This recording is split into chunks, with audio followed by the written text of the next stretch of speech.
What's up, YouTube? So I guess this is probably less of an informative video and more just, ponderings and hypotheses, because I'm sure you guys are getting the same, where there's this kind of chain message going around regarding a thing called 8D, where some guys are claiming that they've kind of created this new technology that can create this like really, immersive, in-depth, 8-dimensional sound. And myself, who is somebody who is probably, say, a science enthusiast, I'm trying to understand where they're getting the other 5 dimensions from. So, if you're not too familiar with how sound works, and stereo sound in particular, there's a little trick that these guys are using, and it's probably something that every producer should know. To most producers, listening to this kind of chain message clip going around, it should be pretty obvious what's actually going on here. But I want to outline a few things and also try to understand a few things and maybe, hypothesize a way of doing it slightly better. So yeah, let's dive in and have a look. So this is the clip that's going around. I believe it's a track by a producer called Pentatonix, and it's a remix of a Billie Eilish track. So I'm pretty 100% sure that this is going to be copyright striked, but so being, I don't monetize my videos, so I don't think that'll be any problem whatsoever. What I want to do in this video is just try to understand a few things, what's going on here, and try to understand why this seems like new technology, and also try to have a look at a few things. So anyway, this is the track. Told you not to worry, but maybe that's a lie.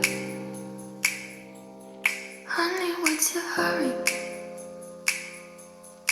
Won't you stay inside? Remember not to get too close to stars. They're never gonna give you love like ours. Where did you go? I should know, but it's cold and I don't wanna be lonely. So show me the way home. I can't lose another love.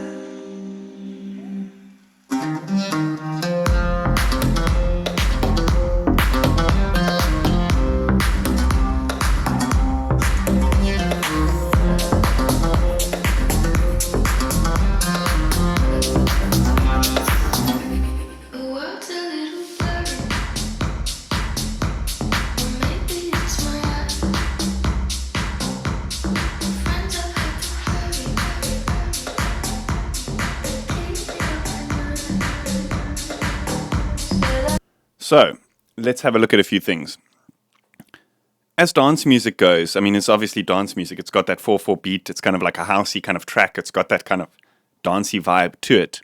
There's a couple of things that, really, really stand out to me that are confusing me a lot. And that is the fluctuation in volume and the fluctuation in panning, which is a good thing, don't get me wrong. Most good mixes have these kind of moving, panning motions. But it sounds like what's been done here is it's essentially just a full stereo mix. And what they've done is they've just added some slight, panning modulation very slowly and some volume automation, which sends to a reverb. And there's a couple of things that are really standing out for me on these scopes here. First of all, that there's almost no bass in the track. So I'm not sure if it's due to the fact that it's like a really low quality rip, which I doubt it, because that's usually, you usually lose top end that way. But another thing is the amount of phasing that's happening in the low end here.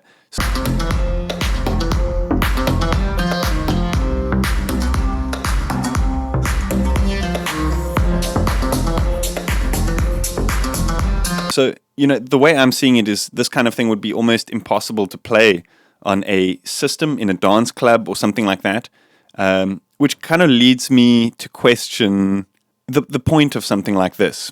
Like I said, I'm not meant to offend anybody by this video. This is majorly just like hypotheses and thoughts. I'm trying to understand what is actually going on here.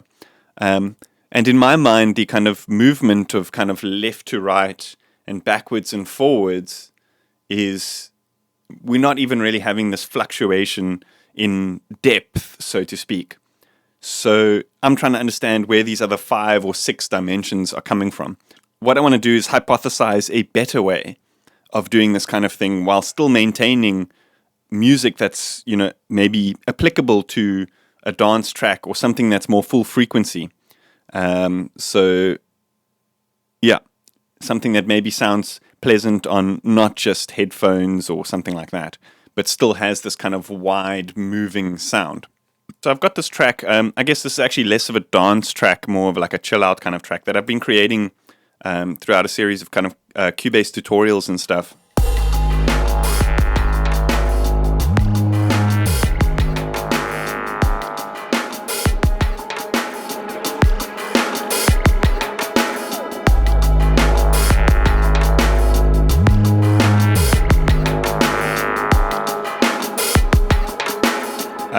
That I've been creating through a series of Cubase tutorials and stuff. But I think this is a great example because it's got that kind of heavy driving bass as well as these kind of very atmospheric sounds. So I want to propose a new way of doing this kind of 8D audio without absolutely destroying the phase of your low end and without making it, not as immersive on a system that's not designed specifically for 8D audio, or however these kind of like technological advances claim to be. So what I want to do is let's just explore a couple of ideas here. I'm going to slap multipass onto the stereo output channel of this track. And let's look at a few things here.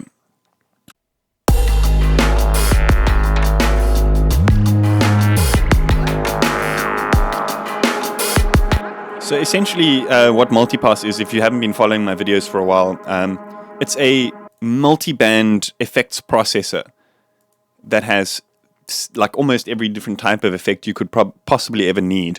So here, let's look at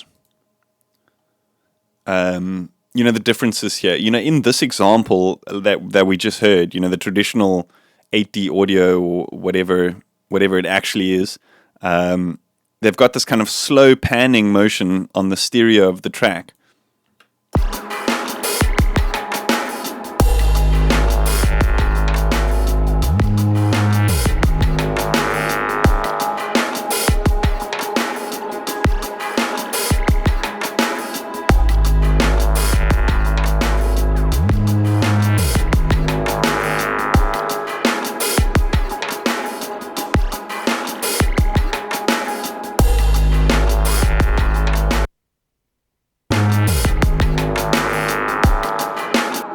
So you'll notice here in this phase correlation meter, the sounds are going kind of left to right, whereas in the examples, they were slightly different. There was kind of this offset between the two.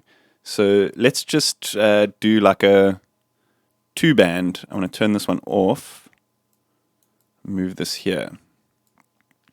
And let's set this one into the negative.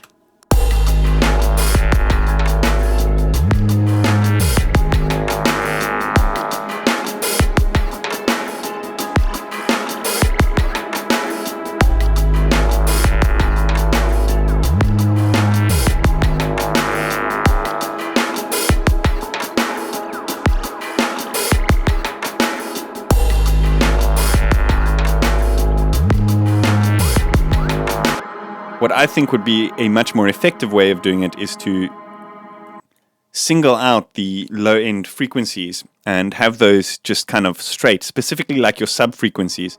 So let's go down to like 250 hertz or so.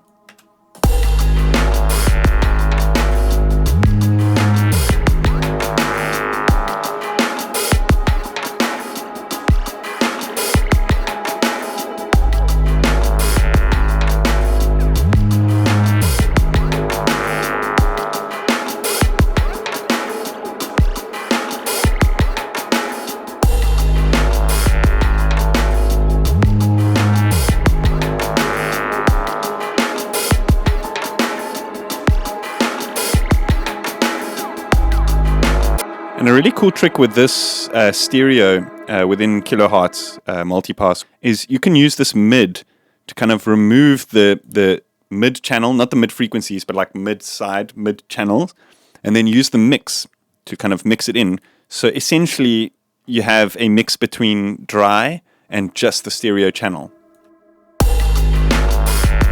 So this is a cool way of allowing your kind of mid-range percussions and stuff to still cut through, so you don't get as much of a kind of wishy-washy effect. You still get that very wide moving motion.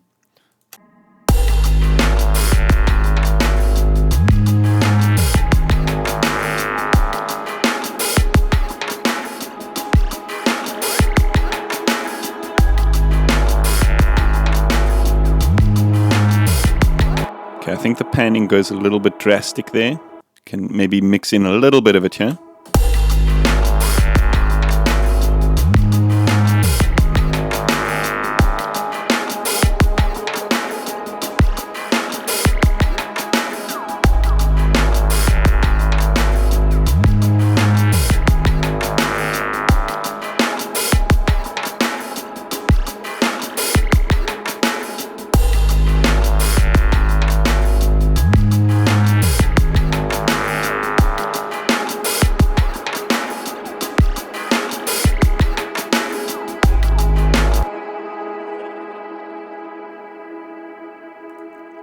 Okay, let's look at the reverb. So one thing I've noticed as well is there's a very short kind of reverb. It's kind of almost like a RUMI sound that gets kind of mixed in. And I believe they're using that to kind of create the, forward backwards kind of sound within their 2D space.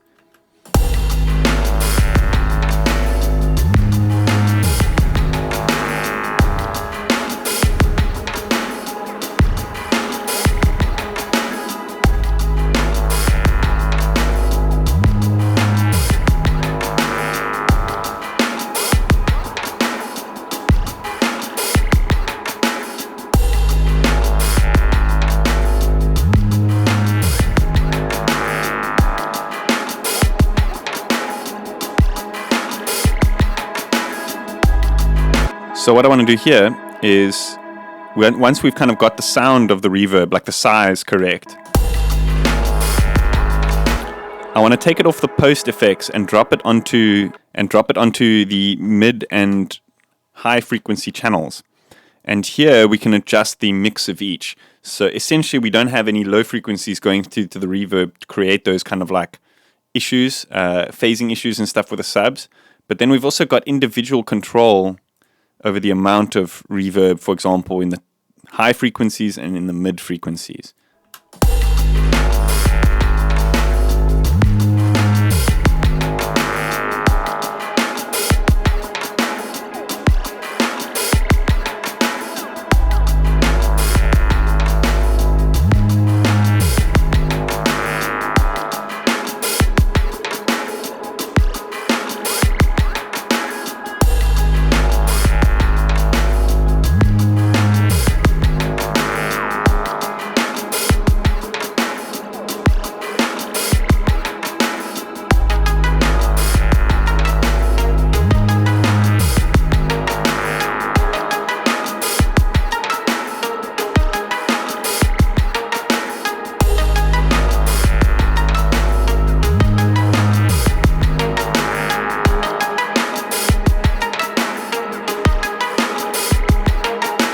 So yeah, I hope you guys enjoyed that. That is how to make 3D audio. I don't know about 8D, but 3D. So yeah, I hope you guys enjoyed that. I'm going to be posting this multipass preset onto my Patreon if you guys want to check it out.